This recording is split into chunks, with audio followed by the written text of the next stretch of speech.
Welcome to V1 news.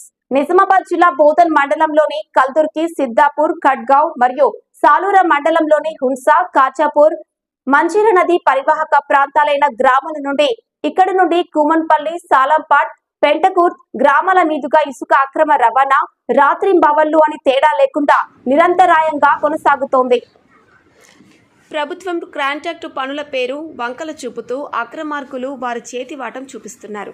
సామాన్య ప్రజలకు అందుబాటులో లేని విధంగా అధిక ధరలకు అమ్ముకుంటున్నారు. ఓవర్లోడ్ మరియు రోడ్లపై ట్రాక్టర్లు వేగంగా పరుగులు పెడుతూ ప్రశ్నించిన వారిపై దాడులకు పాల్పడుతూ గాయపరుస్తున్నారు. 18 సంవత్సరాలు నిండని వారు, లైసెన్సులు లేకపోయినా, ట్రాక్టర్ ఫిట్నెస్ కాలం ముగిసిపోయినా ఆర్టీఏ జాడ కూడా అటువైపు లేదు అని ప్రజలు వాపోతున్నారు. పోలీసులు మొక్కుబడిగా ట్రాక్టర్లను స్టేషన్కు తరలించి నామమాత్రపు జరిమానాలు విధించి వదిలేస్తున్నారు. ఇంత జరిగినప్పటికీ సంబంధిత అధికారులు, మైనింగ్ శాఖ, రెవెన్యూ శాఖ స్పందించకపోవడం పట్ల ప్రజలు తీవ్ర ఆగ్రహం వ్యక్తం చేస్తున్నారు.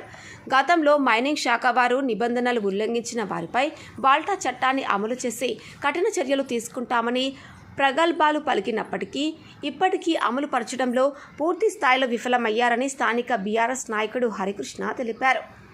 సాలూర మండలం ఏర్పాటైన నాటి నుండి ఇప్పటి వరకు రెవెన్యూ అధికారులు చాలామంది బదిలీ అయినప్పటికీ ఒక అధికారి మాత్రం బదిలీ కాకపోవడం పట్ల పలు అనుమానాలకు దారితీస్తోందని ప్రజలు వాపోతున్నారు. బోధన్ నాందేడ్ ప్రధాన రహదారిపై గల ఒక పేరుగాంచిన దాబా హోటల్, రాత్రి 10 గంటల తర్వాత మూసివేయవలసిన హోటల్, తెల్లవార్లు తెరిచి ఉంచుతూ ఇసుక అక్రమ దందా చేసేవారికి కేంద్రంగా అన్ని కార్యకలాపాలు ఇక్కడి నుండే కొనసాగుతున్నాయని ప్రజలు ఖచ్చితంగా తెలుపుతున్నారు. ప్రజలపై దాడులు జరిగి గాయాల పాలైనప్పటికీ ఎమ్మెల్యే సుదర్శన్ రెడ్డి ఇప్పటి వరకు స్పందించకపోవడం పట్ల ప్రజలు తీవ్ర నిరాశకు గురవుతున్నారు. ఇప్పటికైనా ఎమ్మెల్యే ఈ విషయమై స్పందించి సంబంధిత అధికారులకు ఆజ్ఞాపించి ఇసుక అక్రమార్కులపై కఠిన చర్యలు తీసుకోవాల్సిందిగా ప్రజలు కోరుతున్నారు. మరి 3 నెలలుగా కొత్త ప్రభుత్వం ఏర్పడిన తర్వాత బోధన్ మండలంలో తదితర గ్రామాల మీదుగా అక్రమ ఇసుక రవాణా రాత్రి 11 అయితే తెల్లవారుజామున 6 గంటల వరకు కూడా అక్రమ ఇసుక రవాణా కొనసాగుతూ ఉన్నది. మేము అడుగుతున్నాం, గతంలో షకీల్ గారు ఉన్నప్పుడు 3,000, 3,500 పలికిన ఇసుక ధర నేడు 5,000 నుంచి 6,000 వరకు ఈ అక్రమార్కులు ప్రజలను పీడిస్తూ అమ్ముకోవడం జరుగుతుంది. నిన్నగాక మొన్న 2 రోజుల ముందు కూడా అక్రమార్కులు ఒకరినొకరు దాడి చేసుకోవడం దేనికి సంకేతం అని గౌరవ ఎమ్మెల్యే గారిని సుదర్శన్ రెడ్డి గారిని మేము అడుగుతున్నాము. అసలు ఇసుక మాఫియా వెనకాల సుదర్శన్ రెడ్డి గారు ఉన్నారా అని మాకు అనుమానాలు వస్తున్నాయి. ఎందుకంటే దాడులు జరుగుతున్నా కూడా ఇప్పటి వరకు కూడా ఎక్కడ కూడా స్పందించలేదు మాజీ మంత్రి వర్యాలు. కాబట్టి ఇకనైనా ఇక్కడ దీని మీద స్పందించాలా.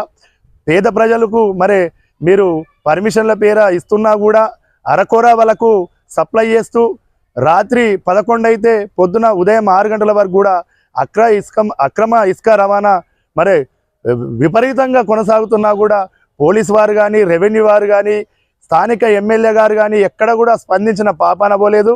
3 నెలలుగా అనేక అక్రమాలు బోధన్ నియోజకవర్గంలో జరుగుతున్నా కూడా పట్టించుకపోవడం, మాట్లాడకపోవడం దేనికి సంకేతం అని మీ అనుచరులకు పూర్తి స్థాయిలో ఆదేశాలు ఇచ్చారా? ఇసుక అక్రమాల మీద కబ్జాల మీద కూడా మీరు ఏమైనా ఆదేశాలు ఇచ్చారా? ఎందుకంటే వారం 10 రోజుల ముందు కూడా ఈ షుగర్ ఫ్యాక్టరీ ల్యాండ్ను కూడా మీ కాంగ్రెస్ పార్టీలో చేరినటువంటి ఒక సీనియర్ నాయకులు కబ్జా చేసిర్రు, తప్పుడు వారి పత్రాలు సృష్టించారు. అది నిజాం షుగర్ ఫ్యాక్టరీ భూములై రెవెన్యూ భూమి కాకున్నా కూడా 1999లో మాకు ఇచ్చారన్నాడు. 2002 వరకు కూడా అది కోఆపరేటివ్ సంస్థ, అది నిజాం NSFకు సంబంధించిన ల్యాండ్ కాబట్టి ఆర్డీఓ కానీ, ఎంఆర్ఓ కానీ ఎక్కడ కూడా సంబంధం ఉండదు. కాబట్టి ఇలాంటి అక్రమాలను ఎమ్మెల్యే గారు ప్రోత్సహిస్తున్నారని మీకు అనుమానంగా ఉంది. రవాణా అయితే అసలు ఈ దాడులకు కూడా తెగబడుతున్నారంటే అర్థం చేసుకోవాలి. మామూలు ప్రజలు ప్రశ్నించే పరిస్థితి ఉన్నదా? అక్రమార్కులను ప్రశ్నించే పరిస్థితి ఉన్నదా? బోధన్ నియోజకవర్గంలో విచ్చలవిడిగా అధిక స్పీడ్తో, అధిక లోడుతో గ్రామాల మీదుగా స్పీడ్గా వస్తే వాళ్ళు ప్రశ్నిస్తే వాళ్ళ మీద దాడి చేసే పరిస్థితి బోధన్ నియోజకవర్గంలో కొనసాగుతున్నది. ఇకనైనా సుదర్శన్ రెడ్డి గారు నదీ పరివాహక ప్రాంతాలపై దృష్టి సారించి మైనింగ్ అధికారులను కానీ, ఇటు పోలీస్ అధికారులను కానీ, రెవెన్యూ అధికారులను కానీ మీరు ఆదేశించాలని, అక్రమ ఇసుకలను రవాణాను మరి అరికట్టాలని, అర్ధరాత్రి 10 అయితే ఉదయం 6 గంటల వరకు నిత్యం వేలాదిగా తరలి వస్తున్న ట్రాక్టర్లను, ఇసుక ట్రాక్టర్లను అదుపు చేయాలా, పేద ప్రజలకు తక్కువ రేట్లో ఇసుకను అందించాలని మేము రిక్వెస్ట్ చేస్తున్నాము. అయ్యా సుధన్ రెడ్డి గారు, మీకు మంచి పేరున్నది, మీరంటే మాకు చాలా గౌరవం ఉన్నది. కానీ పేద ప్రజలను 5,000 నుంచి 6,000 ఒక ఇసుక ట్రాక్టర్కు మీరు తీసుకుంటున్నారంటే మీరు అర్థం చేసుకోండి దయచేసి. రాత్రి అయిందంటే చాలు ఇసుక ట్రాక్టర్ల మోతనే మొత్తం మనకు కనబడుతుంది పరిసర గ్రామాల పైన. కాబట్టి ఇకనైనా మీరు స్పందించి ఈ యొక్క ఇసుక ట్రాక్టర్లను అదుపు చేయాలా, అక్రమార్కులను తక్షణమే అరెస్ట్ చేయాలా, ఆ ట్రాక్టర్లను తీసుకొచ్చి లోపలేయాలని మేము ఎమ్మెల్యే గారికి రిక్వెస్ట్ చేస్తున్నాం. నడుపుతున్న మరి పిల్లలు కూడా 18 సంవత్సరాలు కూడా నిండిన పరిస్థితి లేదు. అసలు వరకు డ్రైవింగ్ లైసెన్స్ ఉన్నా కూడా తెలియని పరిస్థితి. ఎందుకంటే స్పీడ్గా వచ్చి 2-3 రోజుల ముందు కూడా ఒక పొలంలో దూసుకెళ్ళిన అతి స్పీడ్గా వేగంతో వచ్చి పొలాలకు దూసుకెళ్ళి బోల్తా పడిన పరిస్థితి. కాబట్టి ఇలాంటివి జరగకుండా మరి పోలీసు వారు, రెవెన్యూ వారు స్పందించి అదుపు చేయాలా. కల్దూరికి నుంచెళ్ళి ఇటు ఉన్సా మందర్న నుంచెళ్ళి ఇప్పుడు కొత్తగా ఒక నూతన దారి నిర్మితమైంది. ఇది కుమ్మన్పల్లి మీదుగా, ఉన్సా కుమ్మన్పల్లి మీదుగా మీరు అర్ధరాత్రులు మీరు చూడండి, ఎన్ని ట్రాక్టర్లు వస్తాయో మీకే అర్థమవుతుంది. ఈరోజు నేను బయట ఇస్తున్నా, వాళ్ళు ఈరోజు కంట్రోల్ చేయొచ్చు వస్తే ఒకవేళ న్యూస్. కానీ మీరు ఎప్పుడైనా దాడి చేస్తే కుమ్మన్పల్లి మీదుగా ఇటు కల్దూరు మీదుగా మీరు బైపాస్ రోడ్ను చూడండి.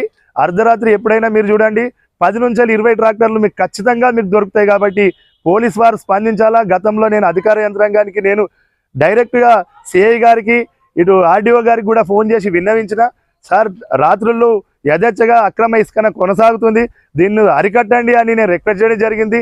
ఎలక్షన్ కోడ్ మూలాన కొంచెం పోలీసు వ్యవస్థ మొత్తం అటు డైవర్ట్ అయిందని సిఐ గారు చెప్పడం జరిగింది. కాబట్టి ఇకనైనా ఈ అక్రమ ఇసుకలను కొనసాగకుండా అరికట్టాలని పోలీస్ వారిని, మైనింగ్ వారిని, అదేవిధంగా ఆర్డీఓ గారిని రిక్వెస్ట్ చేస్తున్నాను. ఇకనైనా ఆదుకోవాలా ప్రజలను. ఎందుకంటే ఈ స్పీడు మరి అతివేగం మూలాన మరి ప్రజలకు మరి యాక్సిడెంట్లు అయితే విపరీతమైన నష్టం జరిగే అవకాశం ఉంది. కాబట్టి ఈ ఎమ్మెల్యే గారు కూడా తక్షణమే ఆదేశాలు ఇవ్వాలా. ఈ అధికార యంత్రాలను పురమాయించి ఈ అక్రమ ఇసుకను కొనసాగకుండా, అర్ధరాత్రులు కొనసాగకుండా నిలుపుదల చేయాలని నేను అధికార యంత్రాంగాన్ని, అదే విధంగా స్థానిక ఎమ్మెల్యే గారిని రిక్వెస్ట్ చేస్తున్నాను. మొన్న అయితే 2 రోజుల క్రితము నేను డైరెక్ట్ వీడియో తీయడం జరిగింది. అర్ధరాత్రి మరి 8 గంటలకు సాయంత్రం నేను ఆ రోజు సిఐ గారు కూడా, ఆర్డీఓ గారు కూడా ఫోన్ చేయడం జరిగింది. అక్రమ ఇసుక నేను లైవ్లో తీసిన వీడియో ఇది. వరుసగా ఒక 10 ట్రాక్టర్లు రాత్రి 8 గంటలకే నడుస్తున్నది. ఏ విధంగా నడుస్తుందని మేము మరి పోలీస్ వారిని, ఇటు రెవెన్యూ అధికారులను, ఆర్డీఓ గారికి కూడా నేను విన్నవిస్తున్నాను. ఇలాంటివి జరగకుండా దయచేసి అర్థం చేసుకోవాలా. పేద ప్రజలను నిజంగానే చాలా పీడిస్తున్నారు. కాబట్టి ట్రాక్టర్లను అదుపు చేయాలా, అక్రమ ఇసుకను ముందుగా తక్షణమే అరికట్టాలని మేము అధికార యంత్రాంగాన్ని రిక్వెస్ట్ చేస్తాం. పరిసర గ్రామాల ప్రజలు ఎవరైనా మరి స్పీడ్గా వస్తుందని అదుపు చేయాలని కొంచెం ముందరికి వెళ్తే వాళ్ళ పైకి తీసుకొచ్చి భయభ్రాంతులకు గురి చేస్తున్న పరిస్థితి కూడా కనబడుతుంది. కాబట్టి ఆ tractor. Hey there. Subscribe to my channel. And also press this bell icon.